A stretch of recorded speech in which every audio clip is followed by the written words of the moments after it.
2002년도에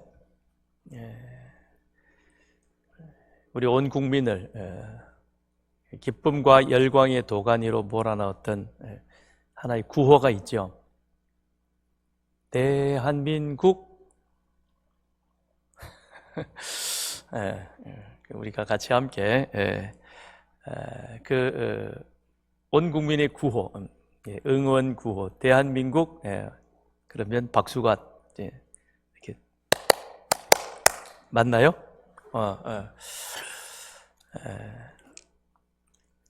우리 한국 축구가 히딩크를 만남으로 말미암아 그로 인하여서 우리 한국 축구는 월드컵 사상 4강에 오르는, 아마 실수했으면 우승도 했을 거예요, 그죠? 근데 실수를 못 해가지고 우리가 우승을 못 했습니다. 좀 안타깝습니다. 우리 인간은 사회적 동물입니다. 그러기에 우리는 관계를 맺으며 살아가며 끊임없는 만남의 시간들이 우리의 삶 가운데 있습니다. 그런데 누구를 만나느냐에 따라서 짜증이 날 수도 있고, 또 누구를 만나느냐에 따라서 내 안에 속이 뻥 뚫리는 그런 행복과 기쁨이 있는 그런 만남도 있습니다. 박지성은 히딩크를 만남으로 인해서 그의 인생이 확 열려지죠. 세계적인 축구 스타가 되고, 그리고 세계에서 인정받는 또 그렇게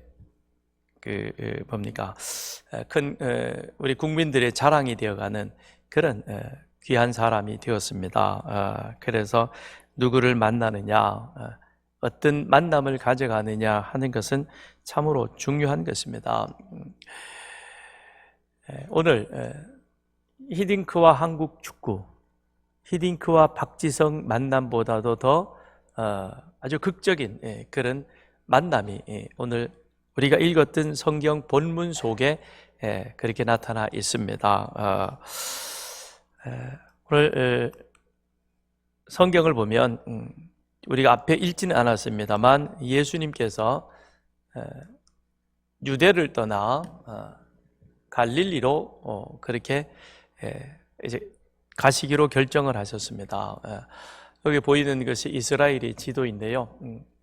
그 이스라엘의 지도에서 밑에는 유대라고 되어 있고 위쪽 북쪽으로는 갈릴리, 그런데 가운데는 둥글게 보라색으로 사마리아라고 그렇게 표현되어져 있습니다.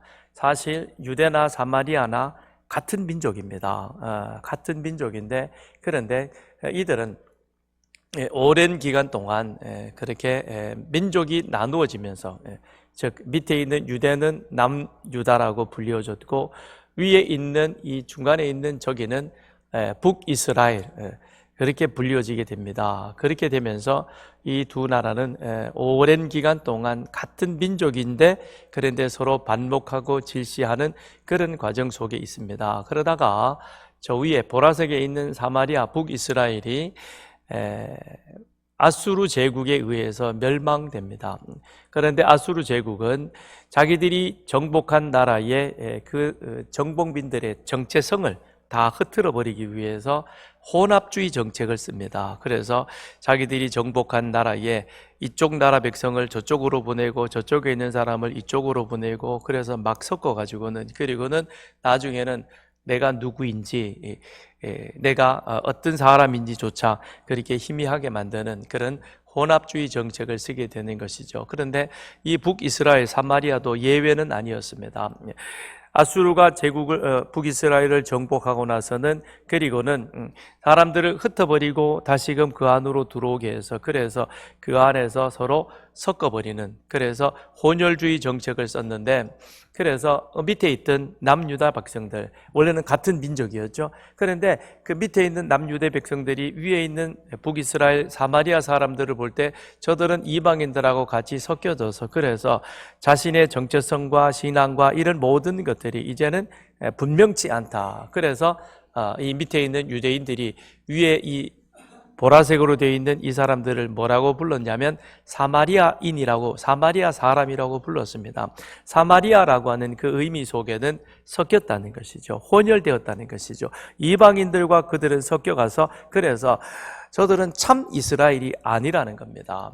그러다 보니까 유대인들, 밑에 있는 유대인들은 이 사마리아 사람들과 같이 상종하기를 꺼려했고, 그리고 그들을 멸시했습니다. 더군다나 유대에서 저 갈릴리로 가는 길이 여기에 초록색으로 파란색으로 그 화살표 되어 있듯이 바로 가로질러 가면, 직진하면 한 3일, 지금이야 뭐 한두 시간이면 가겠죠, 그죠? 그런데 그 당시에는, 예수님 당시에는 저기서 북쪽에서 위쪽까지 올라가는데 3일 정도의 시간이 걸렸습니다. 그런데 이쪽으로 돌아서 가면, 빨간 길로 우회해서 가면, 그러면 요단강을 건너서 요단 동편으로 쭉 올라가서 다시 강을 건너서 갈릴리로 들어가게 되는데, 그러면 약 배나 되는 더 시간이 걸립니다. 한 6일 정도 걸립니다. 그런데도 불구하고 이 유대인들은 직진하지 아니하고 우회해서 돌아갔던 것이죠. 그 이유는 하나였습니다. 섞인 저 사람들, 저들은 부정한 사람이요, 저들과는 상종하기 싫은 것이요, 그들하고 얼굴 맞대는 것조차도 싫다는 겁니다. 그리고 살고 있는 그 땅을 밟는 것조차도 나를 부정하게 한다 생각해서 이들은 힘들지만, 시간이 걸리지만 우회해서 갔습니다. 그런데 예수님은 우회하지 아니하고 유대에서 갈릴리로 가는데 직진해서 갑니다. 사마리아를 바로 가로질러 가는 겁니다. 왜 그랬을까? 빨리 가시려고? 아니요. 예수님은 사마리아를 통하여 가신 이유가 있습니다. 그건 다름 아닌 오늘 7절에 나와 있는 말씀처럼, 사마리아 여자 한 사람이 물을 길러 왔음에 예수께서 물을 좀 달라 하시니 이는 제자들이 먹을 것을 사러 그 동네에 들어갔습니다. 7절에 보니까 누가 나옵니까? 사마리아 여자가 나옵니다. 사마리아 여인. 즉 예수님께서 원래 유대인들이 다니던 그 길로 가시지 않고 유대인들이 깊이 하던 그 길로 올라가신 이유는 한 가지가 있었는데, 그건 다름 아닌 사마리아 한 여인을 만나기 위해서였다라고 하는 것이죠. 그러니까 예수님께서 사마리아 여인을 만나셨고, 그 사마리아 여인을 만나서 예수님께서 그의 인생의 문제를 해결해 주신 것이, 그것이 우연히 되어진 것이 아니라 이미 예수님께서는 이 사마리아 땅에 살고 있던 한 여인, 이 사람도 분명히 이름이 있었을 것입니다. 그렇잖아요? 그런데 그 이름을 성경은 기록하고 있지 않습니다. 이름을 밝히지 않는다는 것은 자신의 숨기고 싶다는 것이요, 자신을 숨기고 싶다는 것은 자신의 삶이 세상 가운데 드러나 많은 사람들이 아는 것이, 그것이 싫다는 것이죠. 싫다는 것은 내 안에, 내 인생에 뭔가 복잡한 문제가 많다라고 하는 것을 반증해 주는 것이죠. 그런데 예수님은 이 여인을 알고 계셨습니다. 그리고 그 여인에게 여러 가지 크고 작은 문제가 있다는 것도 아셨습니다. 그래서 그의 삶이 어떠했는가? 힘들다, 어렵다, 불행하다 라는 사실을 잘 알고 계셨던 것이죠. 그래서 내가 가서 그 사람을 만나줘야 되겠다. 그 사람을 만나서 그 사람이 안고 있는, 그 사람이 드러내기를 싫어하는, 그렇지만 꼭 해결해야만 하는데 자기의 힘과 자기의 능력이 없어서 그거를 해결하지 못하는 그 짐을 내가 들어줘야 되겠다. 그래서 그 사람으로 하여금 참 행복, 기쁨, 그런 인생을 살아가도록 도와줘야 되겠다. 그래서 우리 예수님께서 사마리아를 가로질러 가셨던 것이죠. 그런데 예수님이 그 우물가에 도착한 때가 몇 시쯤이냐? 6시쯤 되었더라 그랬습니다. 이것은 유대인의 시간인데요, 오늘 우리들의 시간으로 치면 낮 12시 정오가 되는 겁니다. 2002년 한일 월드컵이 대한민국 그러면서 전 세계적으로 막 그렇게 그 응원 구호가 나오고, 그 다음에 우리 응원팀들이 같이 응원하는 것이 TV에 비치고, 그래서 우리 이 국가대표팀이 계속해서 승전보를 울려질 그때에 저희는 수리남에 있었습니다. 왜 제가 수리남을 이야기를 하냐면, 히딩크의 여자친구가 엘리자베스예요. 이름이 참 좋아요, 그죠? 거의 관심이 없어요. 우리는 뭐 엘리자베스인지 멜리자베스인지 관심이 없습니다. 그런데 그 엘리자베스가 수리남 여인이에요. 저희가 그 선교사로 있던 그 지역의 출신인데요. 그래서 저희가 대한민국 그러면서 막 한국 축구를 응원하면 히딩크의 여자친구가 수리남 사람이다. 그런데 여기 와서 살고 있는 선교사 저 사람들이 한국 축구가 잘한다. 그래가지고 같이 함께 막 응원하고 좋아했습니다. 그런데요, 그 친구들도 굉장히 축구를 좋아하고 축구를 잘합니다. 그런데 이 친구들도 낮 12시가 되면 개미새끼 한 마리 찾아보기 어려울 정도로 공 차는 소리가 뻥뻥 나면요, 어디 있다가 나오는지 한 사람 두 사람 슬슬 나오는데, 그런데 그렇게 공 차는 거 좋아하고 놀기를 좋아하는 이 사람들도요, 낮 12시가 되면 한 사람도 길거리에 다니는 사람이 없습니다. 왜냐하면 그만큼 날씨가 뜨겁기 때문에. 그런데 이스라엘도 마찬가지였습니다. 그래서 이 이스라엘도 낮 12시가 되면 너무 뜨거워서, 그래서 일하던 사람도 일을 멈추고 쉬는 그런 이 시간들을 가졌습니다. 그런데 이 여인은 모든 사람이 쉬는, 모든 사람이 다니기를 꺼리는 그 뜨거운 시간에 어디로 왔느냐? 우물가로 왔습니다. 왜 왔게요? 물을 기르러 왔다는 것입니다.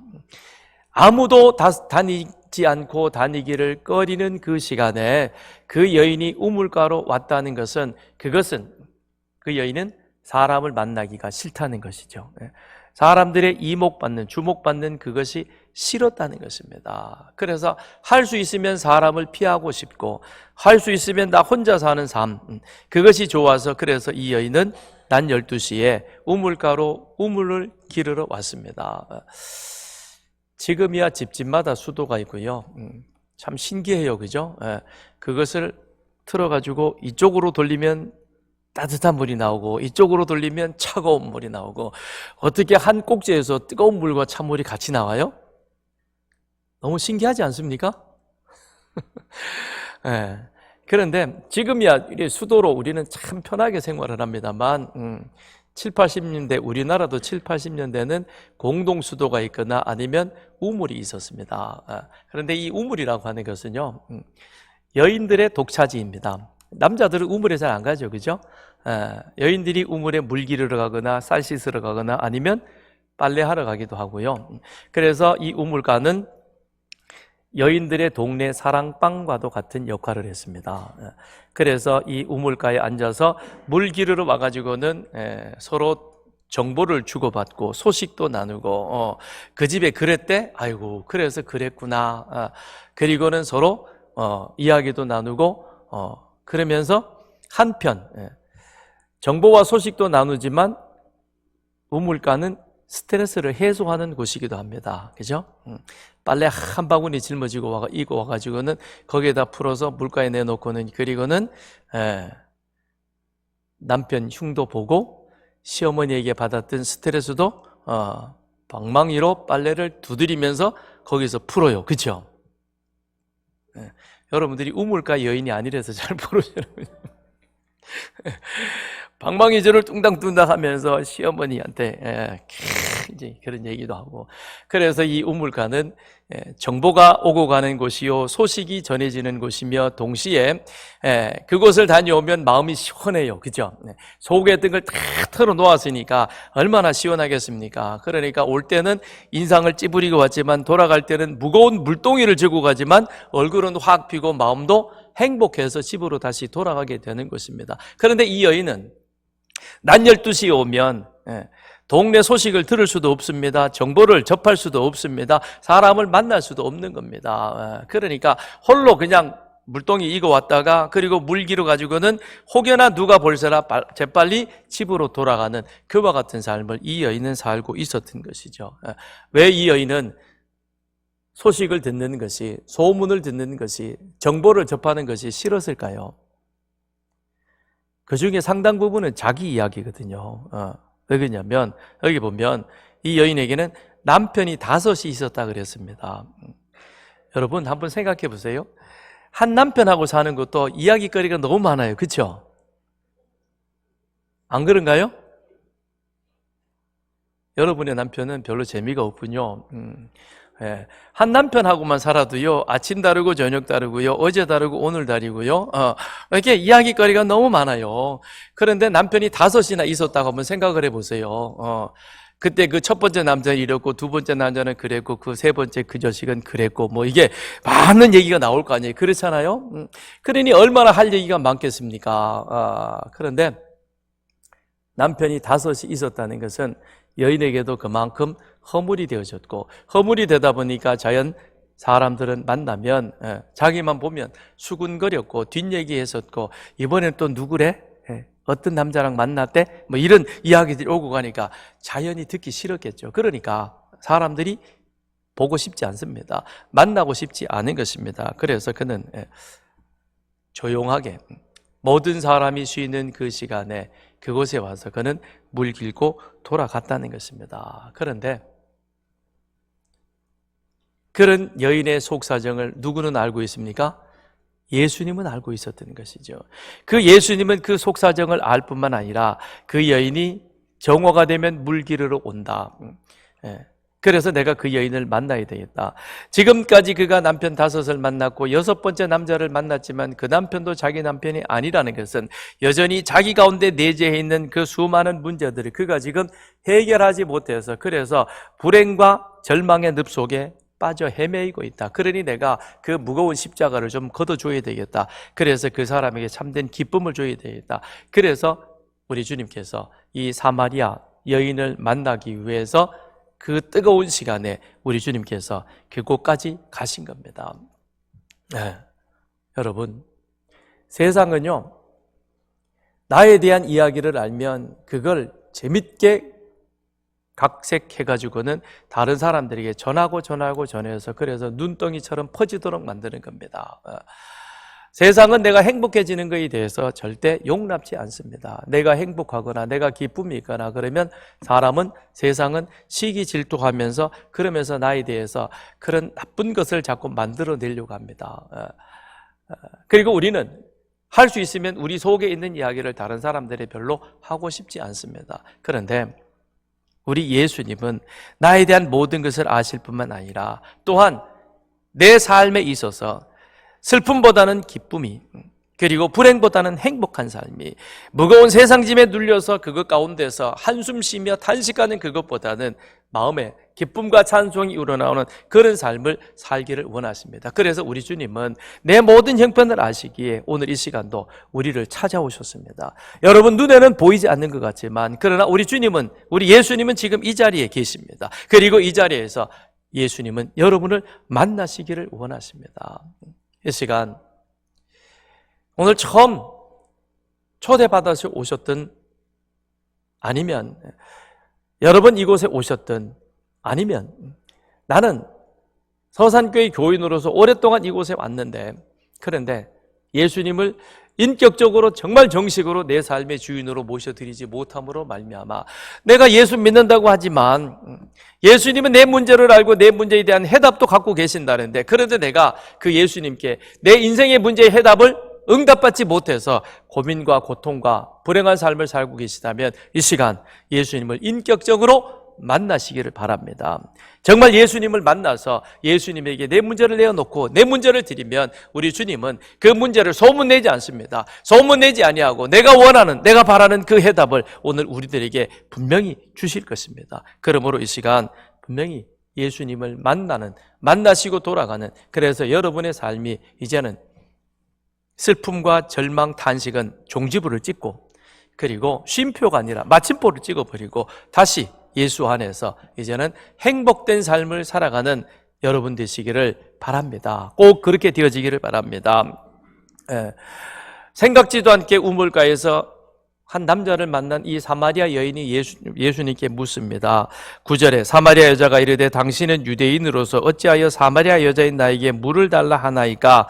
이는 유대인이 사마리아인과 상종하지 아니함이니라. 예수께서 대답하여 이르시되 내가 만일 하나님의 선물과 또 내게 물 좀 달라 하는 이가 누구인 줄 알았더라면 내가 그에게 구하였을 것이요 그가 생수를 내게 주었으리라. 이 사마리아 여인이 예수님에게 묻습니다. 그는 예수님인 줄 모르죠. 한 청년을 보면서 아는 거예요. 어떻게 사마리아 사람은 유대인들을 알까? 본능적으로 압니다. 나는 유대인이요. 여기에 써붙여 놓지 않더라도요. 딱 보면 아는 거예요. 우리가 일본 사람 보면 딱 보면 알죠. 그죠? 말 안 섞어도 어떻습니까? 제가 표현이 좀 그런데요. 에이, 저 쪽발이야. 그러죠? 응? 중국 사람 봐도 어때요? 알아요. 생긴 것이 우리랑 똑같이 생겼지만 그래도 우리는 일본 사람, 중국 사람 보면 분명히 나와 같지 않다는 사실을 아는 것처럼 이 사마리아 여인도 딱 보면서 아이고 저 사람 유대인이네. 그런데 예수님이 그 여인에게 물 좀 달라 그랬더니 이 여인이 그러는 겁니다.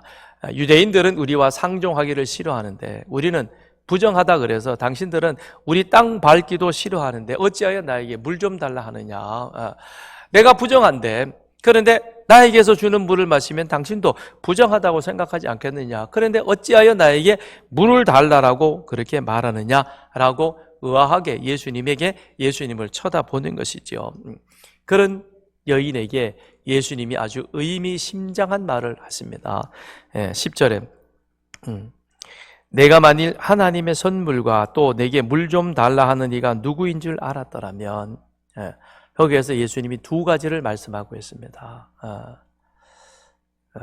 내가 너에게 물을 달라 그러지만 나는 육신의 물을 마시고 싶어 하는 것이 아니라 내가 이 자리에 온 것은 너를 만나기 위한 것이요. 내가 너를 만나는 목적은 두 가지인데 그런데 그 두 가지 중에 첫 번째는 무엇이냐면 나는 너에게 하나님의 선물을 주고 싶다는 겁니다. 예수님은 하나님의 선물이십니다. 예수님은 죄인된 우리들이 그 죄에서 우리 죄의 문제를 해결하고 하나님이 원래 우리를 의롭게 만드시고 하나님과 교제하는 관계 속에서 영생을 살 수 있도록 만드는 그 영생의 선물을 주시기 위하여 하나님은 누구를 이 세상에 보내셨느냐? 예수님을 보내신 거예요. 그래서 2000년 전에 예수님이 이 땅에 오셔서 나의 죄를 대신하여 십자가에 죽으셨고 십자가에 돌아가신 그 예수님이 나의 죄를 해결하시기 위하여 십자가에 죽으셨다가 3일 만에 다시 살아나셨다라는 이 사실을 내 마음에 믿으면 우리는 하나님의 선물인 영생을 받는 거예요. 그래서 두 번째로 하나님의 선물을 나는 주러 왔는데 그 선물이 누구이냐? 나 예수라는 겁니다. 나 예수는 너에게 육신의 물을 얻기 위한 것이 아니라 내가 정말 너에게 생수를 주겠다는 겁니다. 생명의 물을 주는데 이 생명의 물은 어떤 것이냐? 우리가 그냥 마시는 물이 아니라 예수가 그 여인 안에 들어감으로, 즉 그 여인이 예수를 구주로 믿어 영접함으로 말미암아 예수 안에서 우러나오는 영원한 생명, 그것을 나는 너에게 주기 위하여 내가 지금 이 자리에 왔다라고 그렇게 말씀하고 있는 겁니다. 그렇습니다. 예수님은 모든 사람의 문제를 해결하시는 유일한 해결자이시며 구원자이십니다. 그래서 성경에는 예수님을 두고 뭐라고 표현하냐면 헬라인이나 유대인이나, 헬라인이라는 것은 당시 유대인 외의 모든 이방인들을 말하는 겁니다. 그리고 자유하는 자나 노예나, 지금은 노예라는 제도가 없습니다만 2000년 전에는 노예가 있었습니다. 그래서 주인이 있고 종이 있고 노예가 있었습니다. 그리고 가난한 자든 부한 자든 건강한 자든 그렇지 못한 자든 모든 사람에게 우리 예수님은 우리의 죄 문제, 우리 인생의 문제를 해결해 주실 뿐만 아니라 또한 그 죄 문제가 해결되어지므로 예수님의 하나님의 선물인 그 영생을 우리는 이 땅 가운데 우리 속에 받아 누리게 되어지는 겁니다. 그래서 영생이 우리 안에 들어오게 되어지면 하나님과 우리는 온전한 올바른 관계를 맺게 되는 것이고 하나님과의 온전한 관계가 맺어지게 되어질 때 우리는 이 세상에서 여전히 먹고 살고 입는 그런 문제에 직면하게 되어져 있지만 그러나 그것이 더 이상 이제는 나에게 문제가 되어지지 않는다는 겁니다. 그래서 우리 안에 참된 행복과 기쁨이 있게 되는 것이죠. 나는 이 선물을 주기 위해서 너에게 왔다라고 주님께서 말씀합니다. 그런데 이 여인은 아직 그 문제를 깨닫지 못하는 거예요. 그래서 11절에 보면 뭐라고 그러냐면 여자가 이르되 주여 물기를 그릇도 없고 이 우물은 깊은데 어디서 당신이 그 생수를 얻게 사옵나이까? 우리 조상 야곱이 이 우물을 우리에게 주셨고 또 여기서 자기와 자기 아들들과 짐승이 다 마셨는데 당신은 야곱보다 더 큽니까? 동문서답하고 있는 거죠.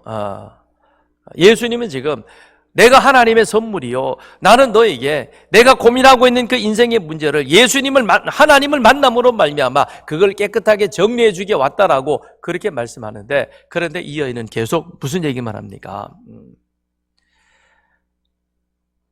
무엇을 먹을 것이냐, 무엇을 입을 것이냐, 이 문제에 집착해 있는 것이죠.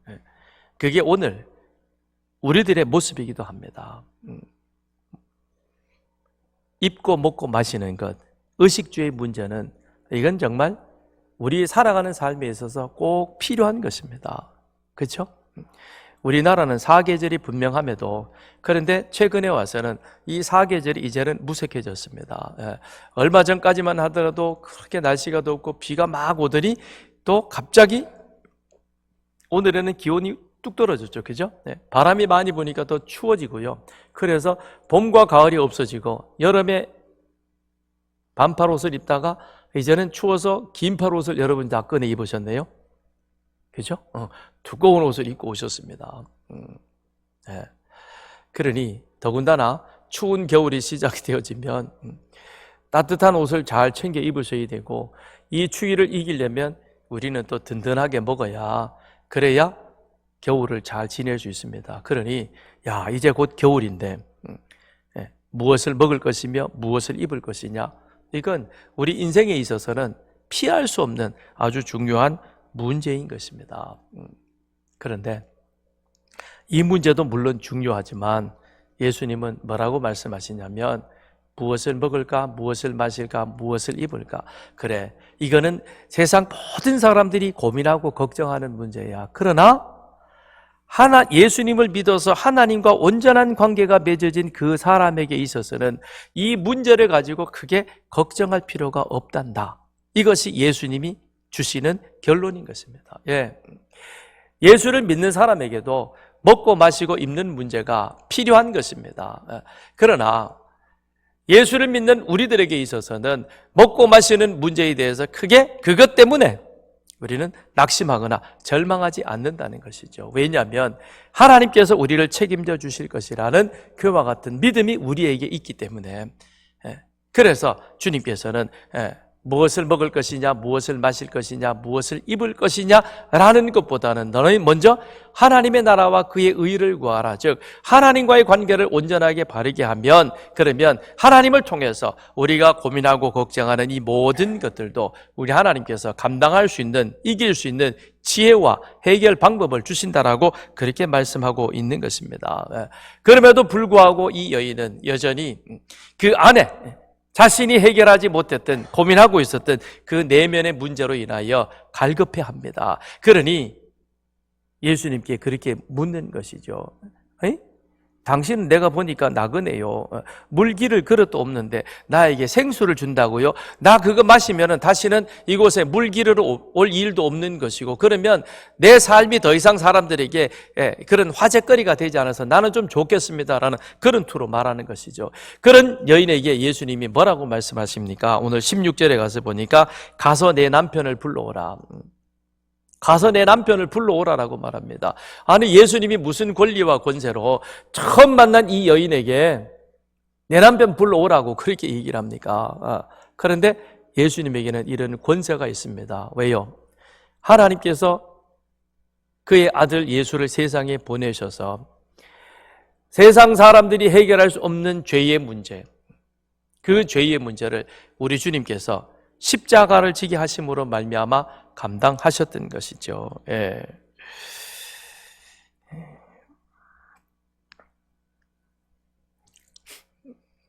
세상에서는 죄를 법률이나 또는 도덕을 어긴 것을 두고 죄라고 합니다.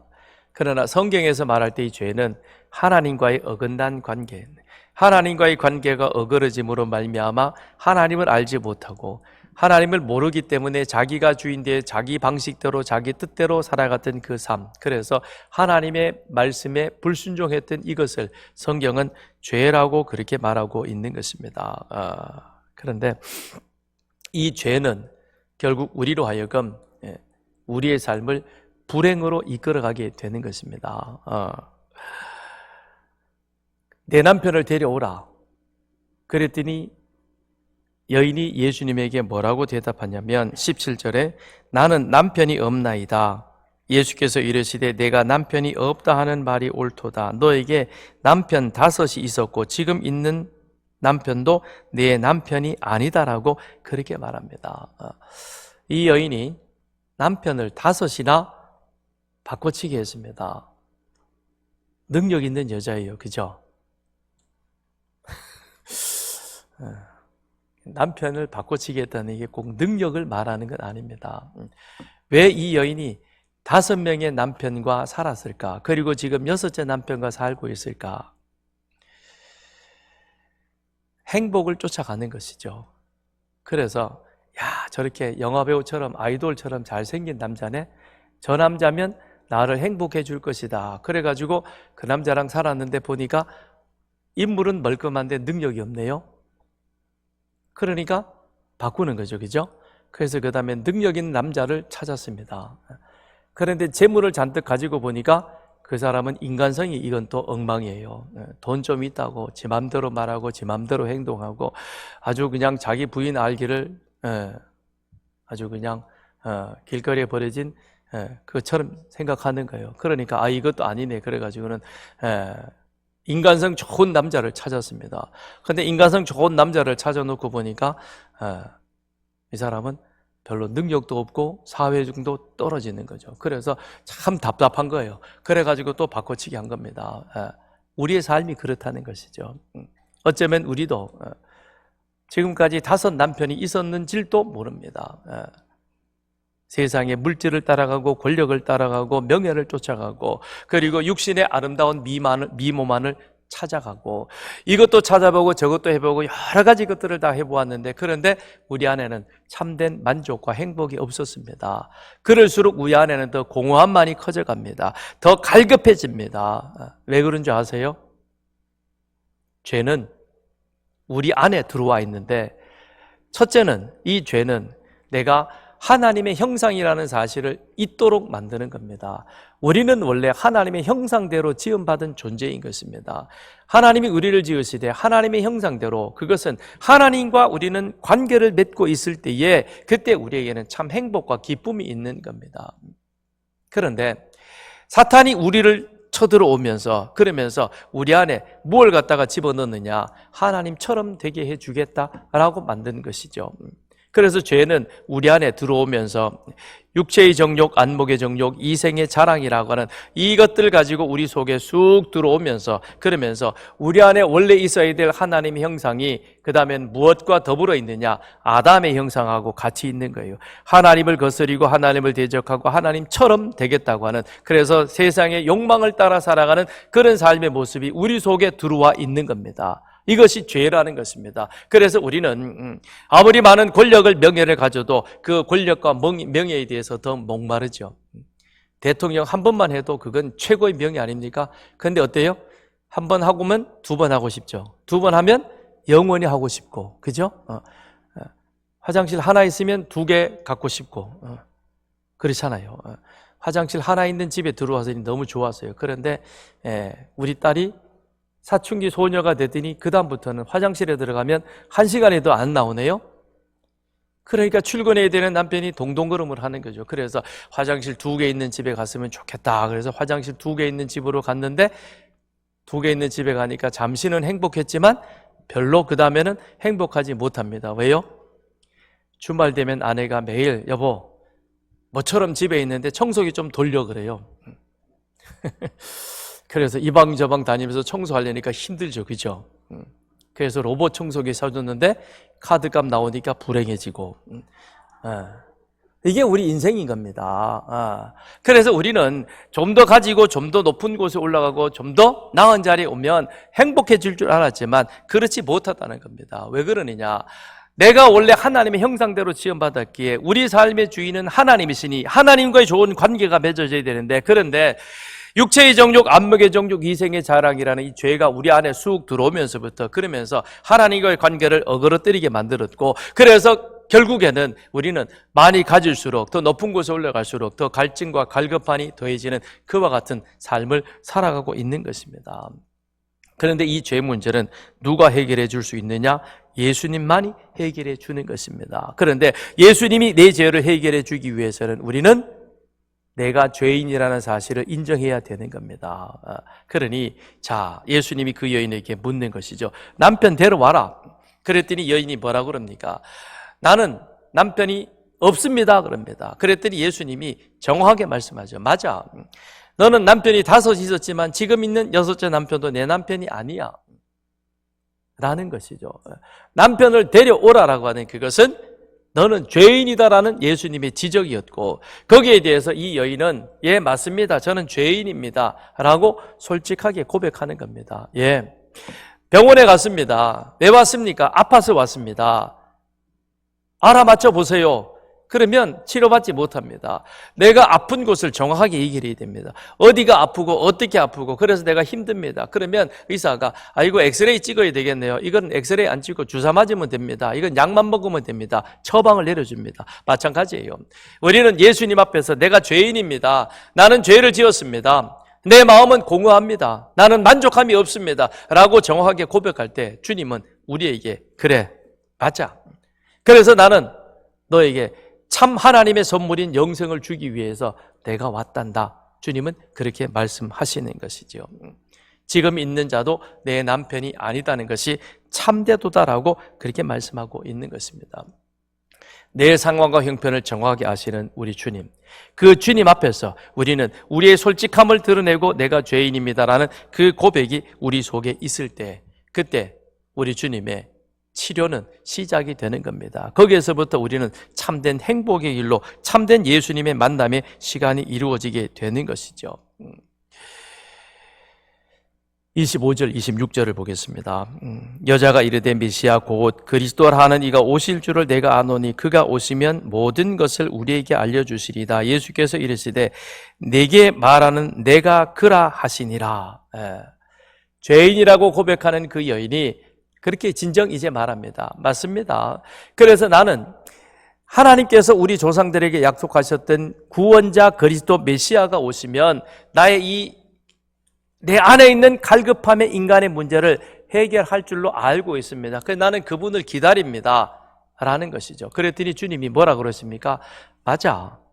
내가 알고 있는 그 그리스도라고 하는 사람이 바로 나라는 겁니다. 네. 여러분 오늘 이 자리에 잘 오셨습니다. 여러분을 이 자리까지 인도하시는 분은 여러분의 가족일 수도 있고 여러분이 잘 알고 계시는 지인일 수도 있고요. 때로는 직장의 선후배일 수도 있습니다. 어떤 모양이든지 간에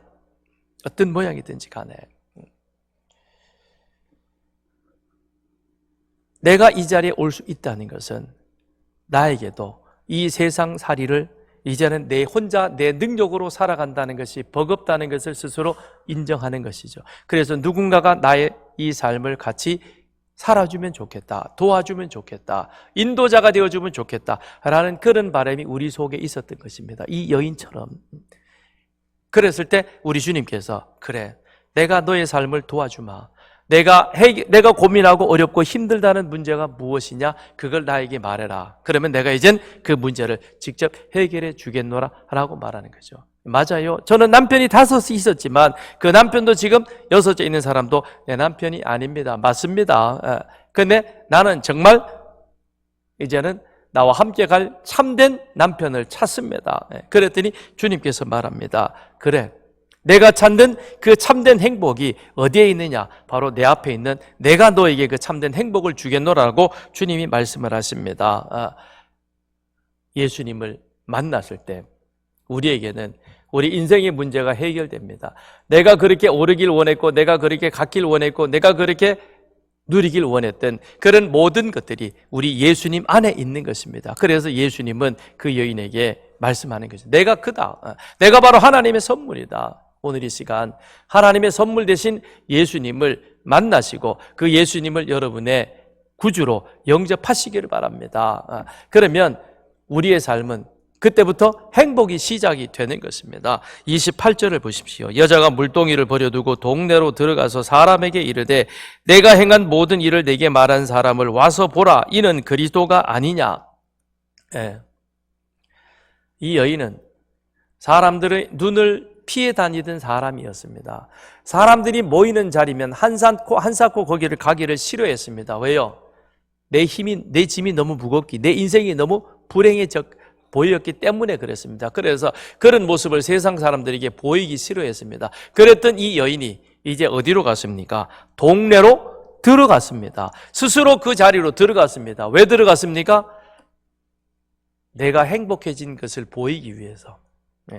내가 예수님을 만남으로 인해서 내 안에 있는 문제를 그가 정확하게 아시고 그 문제를 해결해 주셔서 대신 그 사람이 짊어 주셔서 그러므로 말미암아 나는 이제 모든 짐을 그분에게 맡겼고 그분으로 인하여 나는 행복했노라. 그러니 내가 행복한 모습을 보세요. 그리고 당신들도 와서 이 예수를 만남으로 말미암아 당신들도 이제는 행복한 삶이 시작이 되었으면 좋겠습니다. 그래서 내가 행한 모든 일을 내게 말한 사람을 와서 보라. 잘 오셨습니다. 오늘 이 시간 예수님을 꼭 만나고 가시길 바랍니다. 그 예수님에게 여러분이 어떤 문제가 있든지 어떤 어려움이 있든지 그분에게 다 이야기하십시오. 부부 사이에서도요, 남편이 아내에게, 아내가 남편에게 털어놓을 수 없는 그만의 문제가 있을 수 있습니다. 그러나 예수님에게는 그런 문제를 털어놓더라도 그것이 비밀 누설이 되어질 수는 없습니다. 우리 주님은 어떤 문제든지 당신이 다 안고 가십니다. 그리고 해결해 주십니다. 그리고 우리에게 참된 행복의 삶을 살게 해 주시는 것입니다. 여인은 예수님을 만나서 죄를 용서함 받았습니다. 그리고 영생을 얻었습니다. 그리고 더 중요한 것은 이제 그는 행복한 삶을 살게 되어졌은 것입니다. 그래서 자신이 찾은 행복을 모든 사람들과 함께 나누기를 원하셨습니다. 사랑하는 성도 여러분, 그리고 오늘 이 자리에 처음 초대받아 오신 분들, 다시 한번 부탁드립니다. 예수님은 지금 이 자리에서 여러분을 만나시기를 원하십니다. 여러분의 모든 형편과 사정 우리 주님이 아십니다. 주님에게 내놓으십시오. 예수님께 얘기 못할 일이 뭐가 있겠습니까?